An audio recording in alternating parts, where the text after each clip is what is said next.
Welcome back to SK classes. आज देखिए हमारे हाथ में क्या है।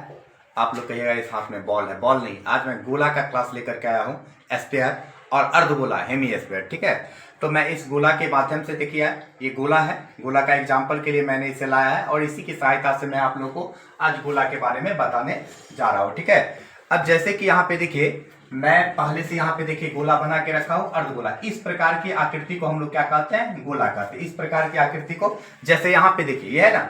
अब देखिए क्या है, बॉल है, ये पूरा का पूरा देखिए गोल है। ठीक है, पूरा का पूरा गोल है। अब जैसे आप सोचते हैं कि जैसे यहाँ पे देखिए मैं एक बना देता हूँ ऐसे करके, ठीक है, और इसके बीच में मैं सेंटर डाल देता हूँ कि गोला नहीं, ये क्या कहलाएगा, ये सर्कल कहलाएगा, वृत्त कहलाएगा। क्या कहलाएगा, ये वृत्त, ये गोला नहीं है। लेकिन इसी में देखो ऐसे यदि हम आकृति बना दें तो ऐसा लग रहा है कि इसको हम बीच से यदि कट कर देते हैं तो ऐसा आकृति देखिए यहाँ पे जैसे ये दिखाई दे रहा है। ठीक है, इसको बीच से यदि हम कट कर देते हैं, यहाँ से देखिए यदि बीच है ना लाइन, जैसे आप लोगों को दिखाई दे रहा होगा, इस बीच से यदि हम कट कर देते हैं तो ये दोनों कैसे हो जाएगा, आधा। यदि बीच से यहाँ से कट कर देते हैं तो इस प्रकार की आकृति बनती है। ठीक है, बीच से देखिए यहाँ से ऐसे करके चार बल से जब काट करके इसको हटा देंगे तो दिखेगा इस प्रकार की आकृति बन जाएगा।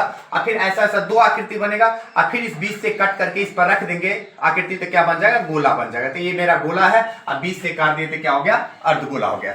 अब ध्यान से देखिएगा, इसको हम समझाने जा रहे गोला को।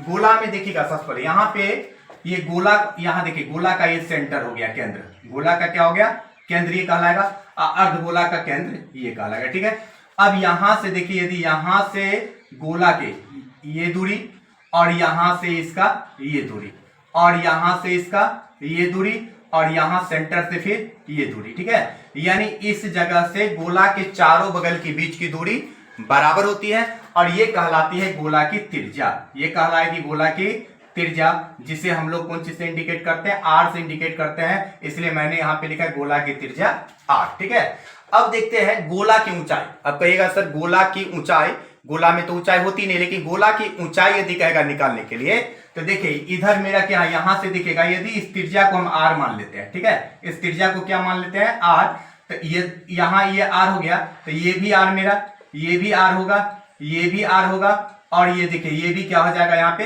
आर हो जाएगा। ठीक है, ये भी क्या हो जाएगा, आर हो जाएगा। यहाँ पे देखिए ये क्या हो जाएगा, आर। तो गोला का हाइट क्या हो जाएगा, ये आर प्लस आर, तो कितना हो गया, 2r, यानी गोला की ऊंचाई क्या हो जाएगा, 2r हो जाएगा। ठीक है ना, यानी नीचे भी त्रिज्या ऊपर भी त्रिज्या, दोनों को जोड़ दीजिए तो गोला का हाइट क्या हो जाएगा, 2r हो जाएगा। ठीक है, अब गोला का आयतन, गोला का आयतन जैसे इसके अंदर, जैसे मान के चलिए गोला है तो इसके अंदर जितना हवा भरी हुई है, ठीक है ना, वो क्या कहलाएगा, उसका आयतन कहलाएगा। इसके अंदर जितनी हवा भरी हुई है इसके अंदर में, वो क्या कहलाएगा, इसका आयतन कहलाएगा। तो गोला का आयतन क्या होता है, 4/3 पाई आर क्यूब। गोला का आयतन क्या होता है, 4/3 pi r cube, 4/3 pi r cube. अब गोला का आयतन, अब यहां पे देखिए गोला का वक्र पृष्ठीय संपूर्ण पृष्ठीय क्षेत्रफल, तो वक्र का क्या मतलब होता है, इसका बाहरी सतह, इसका पूरे बाहरी सतह का जो एरिया होगा वो क्या कहलाएगा, गोला का वक्र पृष्ठीय क्षेत्रफल। और गोला में ये भी देखना है कि इसका संपूर्ण पृष्ठीय क्षेत्रफल क्या होगा, तो इसके अंदर तो हमें दिखाई नहीं दे रहा है, इसके अंदर में तो है नहीं, पूरा ये बंद है, तो इसलिए इसका वक्र पृष्ठीय क्षेत्रफल और संपूर्ण पृष्ठीय क्षेत्रफल दोनों सेम ही होता है और दोनों क्या हो जाता है, यहाँ पे देखिए 4 pi r square, 4 pi r square. गोला का वक्र पृष्ठीय क्षेत्रफल भी 4 पाई आर स्क्वायर और गोला का संपूर्ण पृष्ठीय क्षेत्रफल भी क्या हो जाएगा, 4 पाई आर स्क्वायर। इसका वक्र और संपूर्ण दोनों क्या होता है, बराबरी होता है, इसलिए 4 पाई आर स्क्वायर दोनों में हम डाल दिए। ठीक है, अब चलते हम अर्धगोला के बारे में जानते हैं। गोला को बीच से कट कर दिए तो क्या बन गया, अर्धगोला। तो अर्धगोला की ये क्या हो गया, त्रिज्या। अर्धगोला की क्या कहलाएगा, ये त्रिज्या, आर से इंडिकेट, अर्धगोला की त्रिज्या आर। अब देखिए ये यदि आर है तो ये भी कितना होगा, आर, क्योंकि दोनों बराबर है, तो अर्धगोला की ऊंचाई क्या हो जाएगा, आर। अर्धगोला की त्रिज्या और अर्धगोला की ऊंचाई बराबर होती है। अब गोला में क्या देखे थे कि गोला का जो ऊंचाई था त्रिज्या का दुगुना था, अर्थात गोला का जो ऊंचाई होगा उसके व्यास के बराबर होगा। किसके बराबर होगा, ऐसे हम लिख भी सकते हैं कि गोला की जो ऊंचाई है वो किसके बराबर होगा, व्यास के बराबर, गोला के व्यास के, और व्यास को हम लोग डी से इंडिकेट करते हैं, इसलिए गोला की ऊंचाई h उसके किसके बराबर होगा, व्यास के बराबर, डी के बराबर होगा। अब देखिए अर्धगोला का आयतन निकालना है, तो देखो इसी की सहायता से हम इसका आयतन निकाल सकते हैं। कैसे, तो अर्धगोला का आयतन, गोला का आयतन कितना होता है, 4/3 पाई आर क्यूब। अब जैसे यहाँ पे देखिए मान के चलिए, जैसे हम इस कहेंगे कि ये पूरे आकृति के अंदर हम कहेंगे 10 मीटर क्यूब हवा है, इस पूरे आकृति के अंदर जैसे हम कह रहे हैं आपको कि 10 मीटर क्यूब, यहाँ ध्यान से देखिए 10 मीटर क्यूब हवा है, तो इसमें से यदि आधी को काट दिया जाए तो आधी आकृति में आधा जो बच जाएगा तो उसमें कितना एयर होगा, कितना हवा होगा, तो इसका आधा कर देंगे तो 10/2 कितना हो गया, 5 हो गया। ठीक है, कैसे निकाले, तो 5 मीटर क्यूब किया, तो इसी का आयतन अर्धगोला गोला का आयतन मालूम है 4/3 पाई आर क्यूब। इसमें क्या करना है, हमें 2 से डिवाइड कर देना है, 2 से क्या करना है, डिवाइड कर देना, यानी 1/2। अब भाग दे दीजिए, कितना हो गया, 2 दूनी 4, क्या बच गया, 2/3 पाई आर क्यूब। तो अर्धगोला का आयतन क्या हो जाएगा, 2/3 पाई आर क्यूब। देखिए ये याद किए कि गोला का आयतन 4/3 पाई आर क्यूब, अब क्या किए इसमें 2 से भाग दे दिया, अर्धगोला है तो उसका आधा कर दिया, तो अर्धगोला का आयतन क्या हो गया, भाग दे दी, कितना निकल गया मेरा, 2/3 पाई आर क्यूब। अब ये आते हैं यहाँ पे देखिए अर्धगोला का वक्रपृष्ठीय क्षेत्रफल, तो देखिए गोला का वक्रपृष्ठीय क्षेत्रफल कितना है, 4 पाई आर स्क्वायर।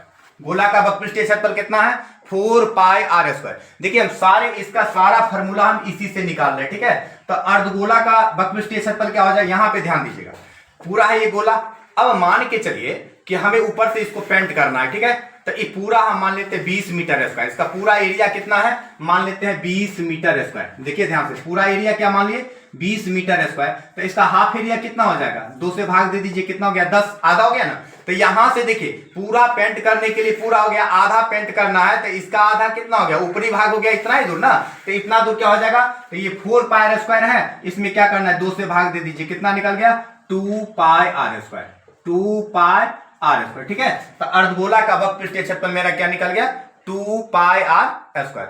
अब यहां पे देखिए इसका संपूर्ण पृष्ठीय क्षेत्रफल, अब मान के चलिए इसको 20 से कट कर देंगे तो ऊपरी इसका बाहरी पृष्ठीय क्षेत्रफल जो होगा, वक्रपृष्ठीय क्षेत्रफल कितना था, आधा है, मान के चलिए गोला नहीं अर्धगोला है। ठीक है, तो आधा है 2 पाई आर स्क्वायर इसका ऊपरी भाग, और 20 से जब यहां से काट दिए तो इसको ऊपर में देखिए एक वृत्त बन गया। इसको यहां पे जैसे कि देखिए हम समझा रहे हैं, ये जो भाग रहे बाहरी हो गया, तो इसको हम लोग कहते हैं वक्रपृष्ठीय क्षेत्रफल।